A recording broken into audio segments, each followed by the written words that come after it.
So John, we just played our YGG Guide open mic and it went down a storm. It was lovely. It was fun, I'll say that, it was really good, yeah.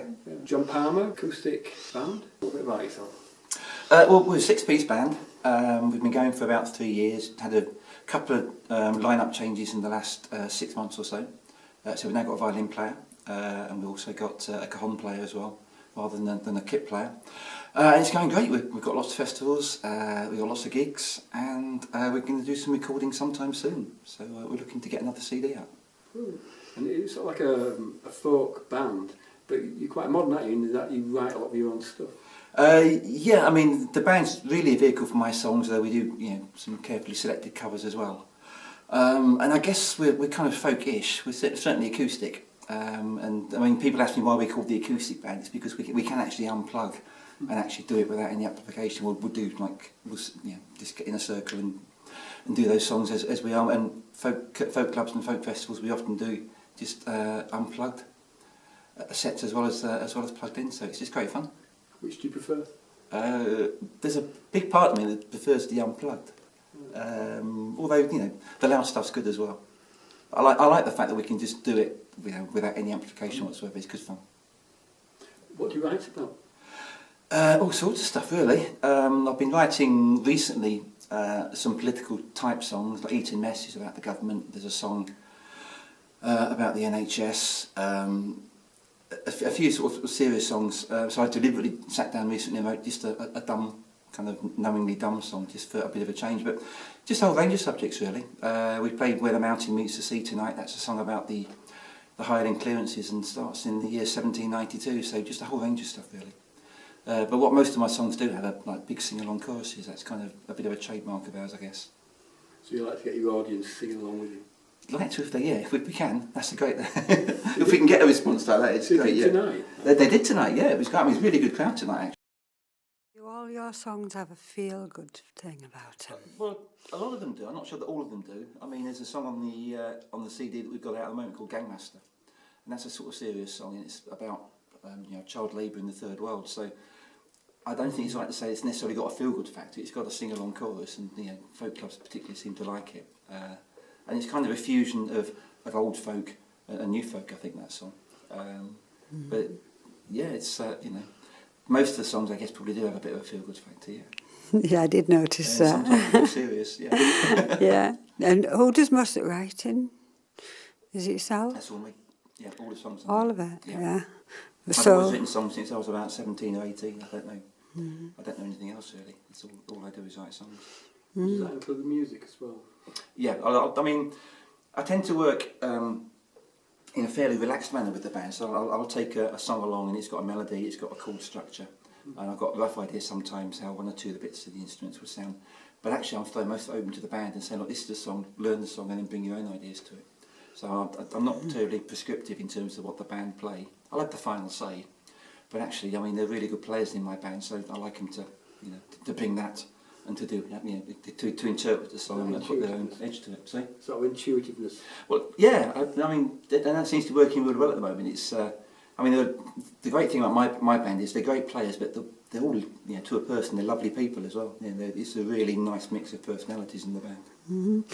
The songs that you wrote when you were 18, are they quite different from what you write now? Yeah, I can't remember what I was writing at 18, but probably they are, yeah. I mean, I would hope as a songwriter you get better over time. Yeah. So, I think to some extent I'm writing the best songs now I've ever written, so, and fairly consistently as well. So, it's, there's not been, so far, touch wood, a dry up of new material coming along. We're working on 3 new songs at the minute, and to my ears they sound like good songs, so hopefully they will be. You never really know until you bring them along to a band and play in front of an audience as to whether they're good songs or not. But yeah, well, I enjoyed them, certainly. Excellent. Yeah, and interesting subjects as well. Is that what comes first? You've got a sort of topic. It kind of depends. Sometimes I get the title, sometimes I get the idea and just a bit of a line. Sometimes the chorus comes along first. It's not sort of a set procedure. But I've got a book at home that's got all sorts of single lines and ideas for songs in. I've also got a dictaphone that if I get any sort of musical ideas, I just hum into the dictaphone because I'm getting too old to waste ideas, so I try and sort of catch them, then go back to them So I've got 2 or 3 cassettes on the dictaphone just full of songs, ideas I can go back to. If I ever do dry up, I've got some ideas half started. You won awards for your songwriting as well. Yes, a while ago now. I think it was in the early 90s. I won. There was a national competition organised by Grolsch, the beer people, and one of the categories was songwriting. And I had a song called "The Boy Who Could," and it won first prize, national songwriting contest. So I got some recording out of that, and I got signed to Sony as a songwriter for a period of time as well. Very busy chap. Where we're going to find you, so you know. Oh, we're all over the place. We've got lots of festivals this year. We've got the Hard Rock Gathering coming up, Otley Folk Festival, of course. We're doing Maryport in Whitby, back end of the year. Ingleton Festival, and lots of pubs and everything in between as well. So and here, I do believe. Yeah, shuffle. The shuffle. I have trouble saying that, but yes, the shuffle. I'm doing that as part of the Topic Folk Club stage, so that should be fun as well. I think there's only half the band here for that. Most of them are on holiday, so it's me and about 2 others, I think. But yeah, we'll have some fun. It's going to be exciting because it's its first year. I think it'd be good. Yeah, it's good to get in at the start of something. It's yeah. And it's going to be very eclectic as well. It's going to have acoustic, it's going to have rock, it's going to have reggae and all sorts of things. So fantastic. Should bring a lot of different. Sounds like a great weekend. Yeah. So we'll see you there. Yeah, that's great. I had another question for you, which was, have you always been in the same sort of genre in your musical? No, I was much more sort of mainstream, sort of pop, stroke, rock, I guess, when I started. And I got into folk and more acoustic music just by chance. I was in a covers band for a number of years. I'd given up more or less writing original songs. Then I had some problem with my hearing, so I left that band and was going to go just full time into acoustic. Got recording an album with a guy in Otley called Rod Holt, had his own studio. Rod was a fantastic sound man, so we used to bump each other quite a lot. And we'd be mixing the album on a Wednesday night, and then Rod would take me to a folk club, the Otley Folk Club. I'd never been to a folk club before. I mean, I was kind of, well into my 40s, I guess, and never been to a folk club.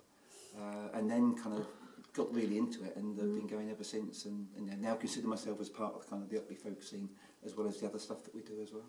Yeah, it's interesting now, because we've talked to quite a lot of different players in the folk world, and they often started off in things like punk or rock. Yeah, Joe McNeese, a mate of mine, he started off in rock.